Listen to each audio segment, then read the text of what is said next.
Welcome, my tarot friends, into our episode 4 in the Under the Magnifying Glass series, where we're looking at the Herbcrafter tarot. Today we're going to be looking at our 4s and into the major arcana cards that relate to number 4, and also to our curanderas, which are the kings in the classical system, and see how they all are connected and how it all relates to number 4. But before we look into the cards, let's just generally talk about number 4 in tarot. Number 4 is a number of earth, of humanity and form, and it represents a place with strong foundations and boundaries. It suggests a place where you can recharge and connect with the inner self. It is a number of completion, but also beginning something new. It also symbolizes the 4 directions, 4 corners symbols in the Wheel of Fortune, 4 corners of earth, 4 main archangels, 4 seasons, etc. 4 connects to a square and thus to foundation, stability, security. It also represents creativity and productivity, material possessions, and also limitations. 4 holds a sacred space within its foundations for dreams and then visions to manifest. If we look into the guidebook in the Herbcrafter tarot, it speaks about number 4, and it talks about that 4 represents borders, limits and structure, and that they used herbs that are used as borders or hedgerow plants in the number 4s. These plants keep what is wanted inside of the space and what is unwanted outside of the space. These plants also introduce the Herbcrafter to portals and thresholds. They ensure that what goes inside the border thrives inside a border, not just stays but thrives, because they guard the ecosystem in that garden or within those borders. These plants are the gateways to a deeper connection to the plants.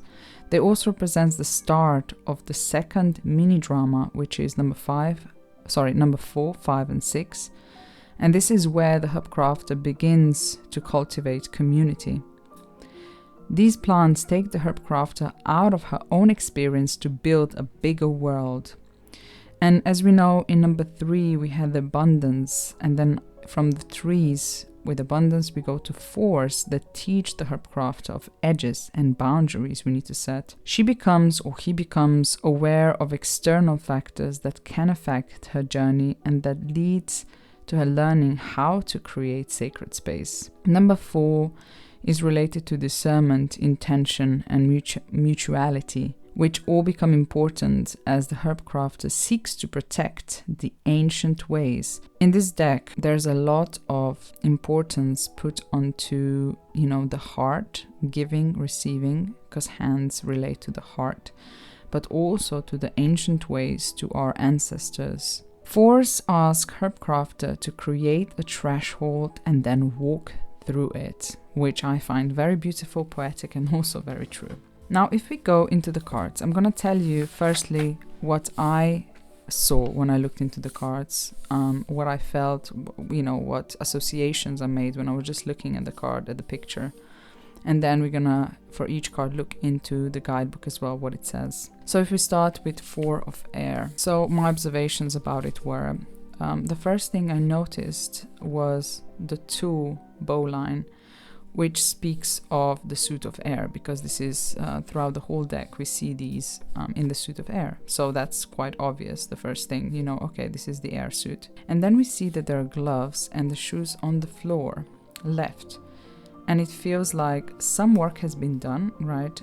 But now the break is needed, so we put our things on the floor and we have a break. The basket itself speaks of that boundary, limit, and only taking what is needed. As you can see, there's not a lot of the plants of the lavender in the basket. It's just a little bit, so what was needed. I know that lavender plant is very calming and relaxing, so that speaks to me of need to take time and relax and calm down our nervous system, our mind, and to look after ourselves as well. Purple blossoms are fully opened if you look closely, and that to me speaks of again, I associate colors with chakras, right? So that to me speaks about crown chakra and the need to connect and get insight into whatever it is that you are thinking about. So to connect and really get an insight into if there's something that troubles you or something that you need to find answer to. The whole picture is very airy. Again, speaks of the air suit. We can see like a cloudy type of sky in the background, and it takes quite a lot of space within the picture. We can also see bees flying around, and that might relate to our busy thinking and mind that is running around, and that actually needs to calm down and ground and connect. So in the midst of all the busyness, take the moment, stop, and relax. If you look closely, you'll see that there's like a little snail on the shoe. I'm not sure if you can see it on my video. If not, just take your cards out and check it out. It's really cute. And of course we know that the snails are really slow. So again, this speaks to me of slowing down and taking your time. Now, if you look in the guidebook, we have the 3 points first, and they say, withdraw behind borders, calm the body and mind, pause to cherish the present moment. And then it speaks about how it is important to build a foundation for deep understanding by stopping before taking an action. And that stopping could be, like I was saying here before, things are put down, you need to stop and think about it. And also the snail is very slow. It talks about how lavender has a very strong scent that keeps unwanted animals from coming into the garden, and that she has the plant, that she has woody stems that keep other plants from encroaching, which is very interesting. So you can see there is like a border here made of lavender, right? So that means to putting up your strong boundaries and retreat behind them. Lavender clears the air and relieves tension. So let your emotions settle and your mind relax, which is literally what I got from this picture as well, just by looking at it. And then another thing that I found really useful in the guidebook, it says that you have already learned so much, so just allow what you have studied to sink into your bones. And so you need to, what you learn, sink into your bones, so you need to pause and then take the next steps.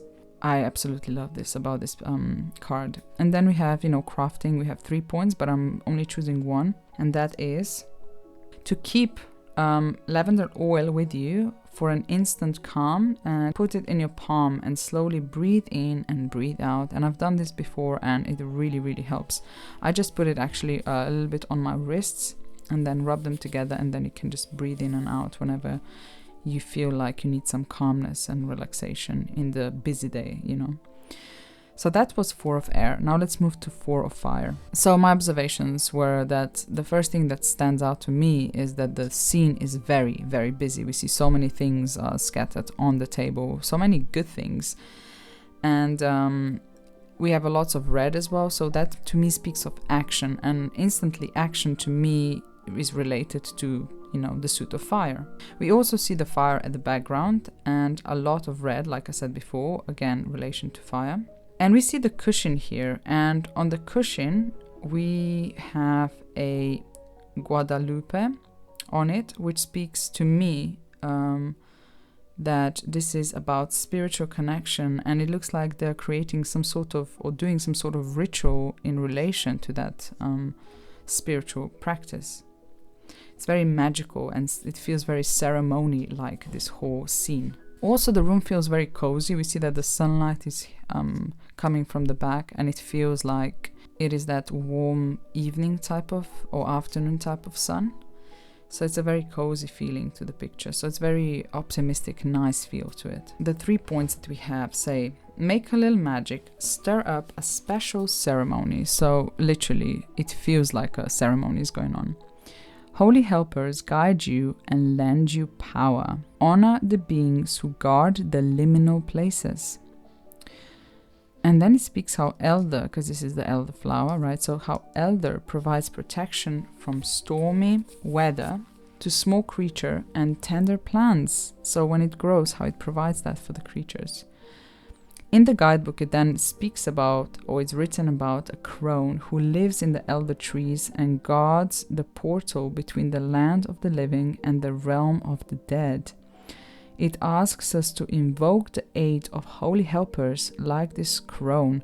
So that to me is very, very interesting. Like I was saying before, this spiritual practice here, it really feels like, they're talking about that portal between living and the one who passed, the realm of dead, right? And this, I'm just gonna say it here, is a huge relation to the death card, which is one of the major arcana cards that if you combine the 1 + 3 = 4. And I find that very interesting. And then it talks about how this crone appears in the white blossoms and the dark berries. So it's the opposites, right? The dark and the light. Life and death, right? So again, death card. And we talked about before, in relation to death, that number 4 represents the endings of some things and the beginnings of something new, which is again a huge relation to the death card here. Then it says in the guidebook again about 4 of fire, to practice magical arts and move between the worlds, again relation to the death card. So basically, Elder connects us to the spiritual realm, enables us to move between the worlds, to connect to our old ones. And I find it very interesting because, the word elder, the name of the plant, suggests our connection to our elders, and therefore, again, the death card. So a lot of our elders passed already, right? So yeah, I find it so interesting. Then he talks about how the elder syrup is a sweet remedy that heals the body that is weakened by invaders. And that evokes the message of building a foundation. Again, number 4 is all about foundation. So building a foundation that will sustain your work so you can then create a life that you desire. And I was thinking perhaps that foundation here translates to having deep spiritual connection to the holy helpers and the old ones, right? The ancestors. So this whole card really is such a 4 of Wands, because I don't see 4 of Wands just as a celebration, like a birthday party or a wedding or whatever. It's more than that. It's a spiritual connection. And I love that the 4 we talked about at the beginning, the 4 is all about the boundaries, the foundation, but also the end of something and the beginning of something new, which again relates to our death card. It's so wonderful how they did this. It's just so amazing. And then if you look at the crafting, right, it says to make elderberry elixir and offer it to our ancestors during a dark moon and listen to their guidance. Once again, that spiritual practice, that connection to our spiritual guides or the elders, the ones that passed, and how they can guide us. And then I wanted to read another one because I really liked it. And it says, to craft a wand of power, the creative process of making magical tools is transformative. Again, transformation. Again, our relation to the death card here, right? So crafting a wand of power. We can see that they're crafting a wand of power on here as well, and that's why I chose this crafting point as well, because it's really cool. And now if we move to our next card, and that is 4 of water.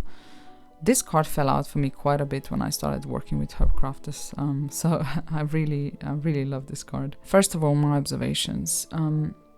I get a very calm feeling to this scene. It feels like a morning sun is coming through the trees and through the greenery. We can see that there's only one chair here, which to me speaks of solitude. But sun rays are falling on the table, and that gives a feeling of a good, connected, positive type of solitude, not a negative one. We can see a single bird here at the fountain, and again, fountain speaks of the water suit. And again, the feeling of solitude comes here because it's one bird. The bird is blue. I'm not sure if you can see this here. Again, that triggers to me the water suit. It could also connect to our throat chakra and expression of what feelings are arising inside of us. And we could see that this bird, you know, is it singing? Did the person who is here at this table, did they notice them or did they not notice them? The next thing that I notice is obviously mint, right? And I know that mint is very refreshing and fresh. So maybe we should refresh our perspective on a certain situation here. We see that there are 4 glasses here, so obviously it's 4 of water, and that 2 glasses are full, one is like half full and one is empty. So I feel there could be different perspectives on the situation or different way to read this card, which to me could speak of either overflowing emotions and not being able to contain them in, or a lack of emotion because this one is empty, right? And this also gives me, because it's like we are one person is here, right? But she or he has 4 glasses, so it invites us to share our abundance, because we have so much mint here, so share our abundance with others.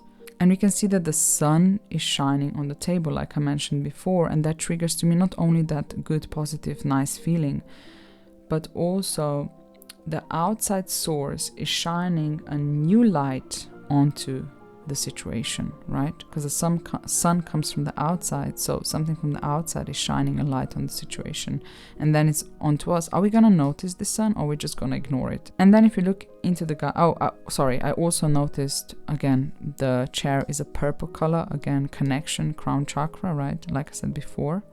It's very interesting. We have purple in the 4 of air, right crown chakra. Then here we have all about spiritual connection, which again, crown chakra. And then here we have purple chair, to me again, crown chakra. And then we see that here is like some sort of, what is it called? Handkerchief hanging on the chair. Perhaps, you know, they wiped their tears. Or maybe they're just feeling sick because they have a cold and they wipe their nose. I don't know. But yeah, let's see what it says in the guidebook. So the first 3 points are: take time to refresh your spirit. Of course, mint, refreshing, right? Prevent plenty from becoming too much. Very interesting. And quench your thirst with gratitude. Again, like I said, sharing, right? And if you share, you know, you need to be grateful for what you have.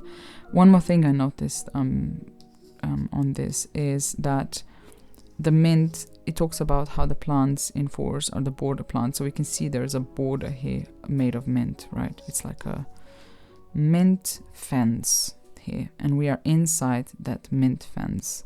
And should we invite someone to come from the outside to join us at the table?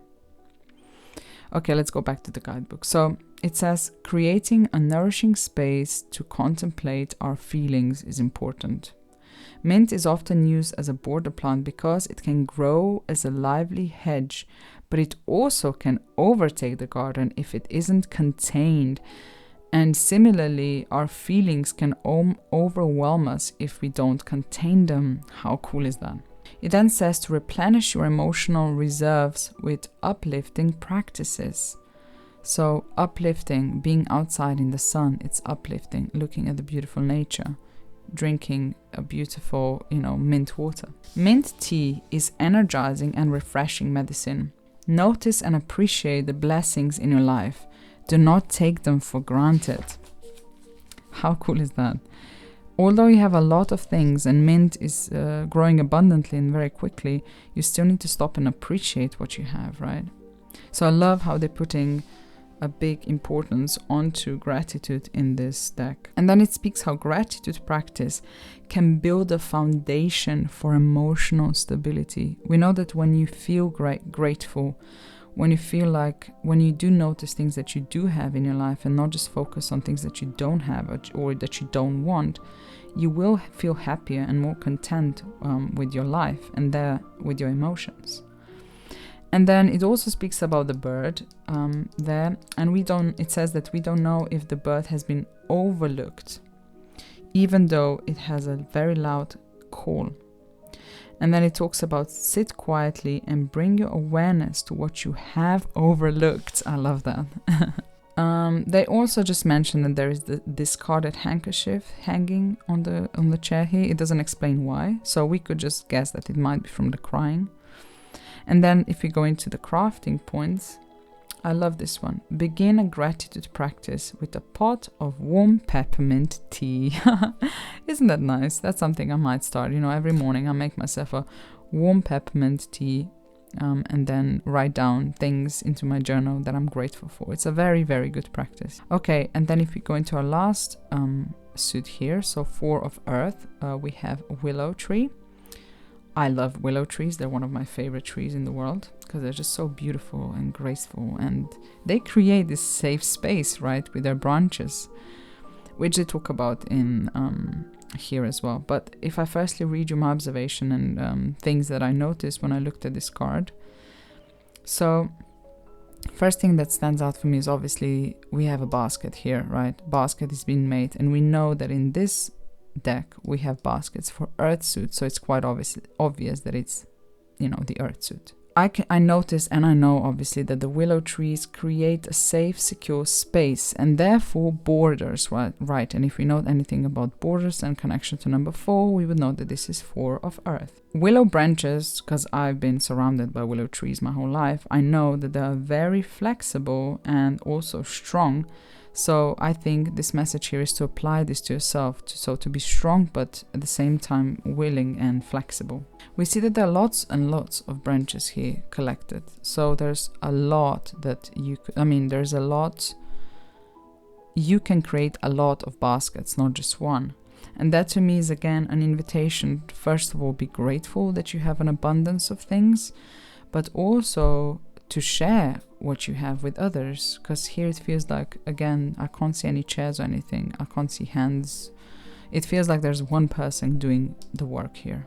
So sharing with others and being generous. Also, when you make a basket, it's gonna last for a long time, so whatever you make now can be used as well in the future. So it's like investment, right? It's a good investment into the future. What you do now, it's gonna be helpful in the future as well. And then we see that there's a beautiful sunlight coming from the outside of the willow tree, and that to me is an invitation to step out of the willow borders and invite others to join us into this, making of this basket, and share with them what we made, and also to share with them our skills, to teach them to be teachers for others, right? So like it says in the beginning about force, about stepping through our own threshold. And now if we look at the guidebook, we have the 3 points, which are: be a wise steward of your resources. There we go. Be flexible yet sturdy, like what I got as well from the willow tree. And strong roots help young sprouts grow. So if we look more deeply into the guidebook, it says conservation is key to sustainability. Take time to gather your resources respectfully and carefully. Tend them well. Again, being respectful and grateful, right? Create space to persevere what you have gained. Willow trees protect a natural area and create a sanctuary for small animals. Like I was talking about, they create this safe space. Willow stems are prized by basket makers, so they are very precious. Making tools for today is medicine for tomorrow.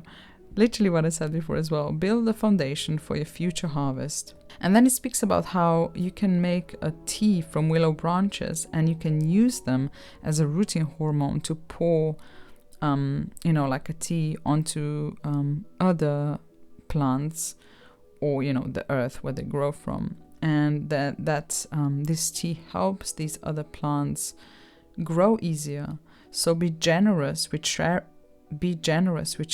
your gifts, just as your teachers have been with you. See, again, that relation, because I was saying before, to show others how to make this, like teaching others. So here the connection they made was about pouring the tea onto the roots of other plants and sharing that. But yeah, the same message from different points of view from the card. Very interesting.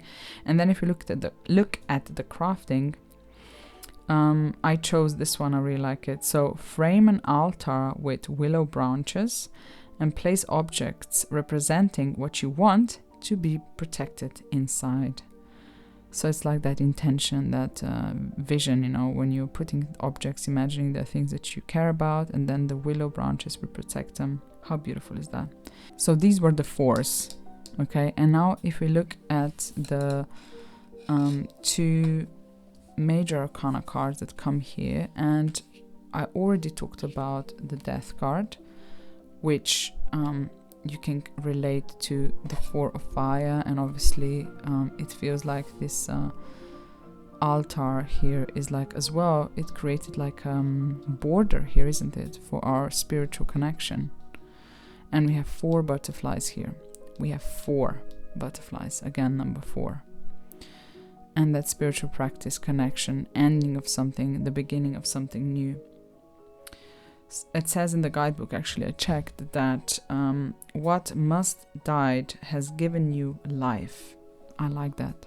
I really like that. And also I know that 4 is only momentary stability, you know, it's not a stability forever, because otherwise we would end at number 4 and that's it. Just for a moment, a stability just for a moment, and then you embark onto, you know, more complex things in life. And we know that number 5s are, you know, a challenging number. So like I was saying before, connection to 4 of fire, how here the crone is helping us to move between the worlds. And then number 4 obviously is the Emperor card as well, which I'm going to just place here. And the Emperor card is, if you look at it, it's very structured. It looks like a square or rectangle, right? And here we have an 8-pointed star as well. 4 times 2 is 8. I'm not sure how, you know, a relation, but I suppose as above, so below. So as above is 4 and so below is 4, right? 4 above, 4 below. We also have 4 yellow rose petals here. And that reminds me then relation to the Death card with the yellow, right? Because marigold is very yellow, and we have the beeswax candles here, which are the same color. So it's a very structured card here with the Emperor. Emperor has a strong foundation and creates a safe environment. And it speaks in the guidebook about building a solid future. And we can relate that to 4 of Earth, right? The future, it talks about how building something now is good for the future. So building a solid foundation, something solid, can benefit us in the future. How cool is that? And then a square mandala represents structure and boundaries. And they used hemlock, which is an evergreen plant. And to me that speaks of evergreen, right? So forever, you are in your, you know, in your fullest power all the time, because the tree is green all the time, so it can do the I'm not sure how to pronounce this, photosynthesis. I'm gonna say that, I'm not sure. You know, when the plant takes the sunlight and creates the food for the plant, right, and the water and everything. I'm not gonna go into biology, but anyway, photosynthesis, I think it's called that. It's always able to create this, so it's always in its, you know, on its highest working power, let's say. If I'm not mistaken, there might be 78 of the oh my gosh, I do not know the word for these, I'm sorry, in English. I'll write it here. These were the 2 major arcana cards related to our 4s. And then if we look at our curanderas now, so we can see obviously a relation to the suits, right? This feels very airy, and we can see again this tool here. We also can see the 2 of the wings on her arm, which speaks about, you know, feathers often represents airsuit. And the type of plant here has a similar feel, like a structure to it. Not structure, just I'm not going to know this, but the way that the veins go into this type of leaves is the same. You have leaves that are shaped like, let's say, like mint here, right? That if this is a leaf, and we have veins, we have the main vein that goes in the middle, and then the veins go like this.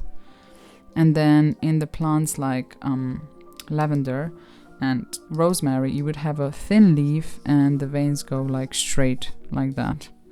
I do not know the words in English. Anyway, they're the same type of leaves. And it's obviously an air suit. Here we have fire. It's very red, a lot of red and warm colors here. So it's obviously a fire suit. We have also a candle, and here's something fiery as well. And then water suit, we have the pots and teas. I love that so much. And then the earth suit, again, we have like weaving, right? Weaving arts. So it's obviously an earth suit as well.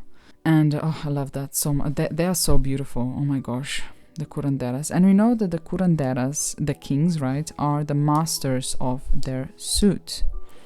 And as masters of their suit, they need to have strong boundaries. They need to know what to do and what not to do. And this beautifully relates to number 4.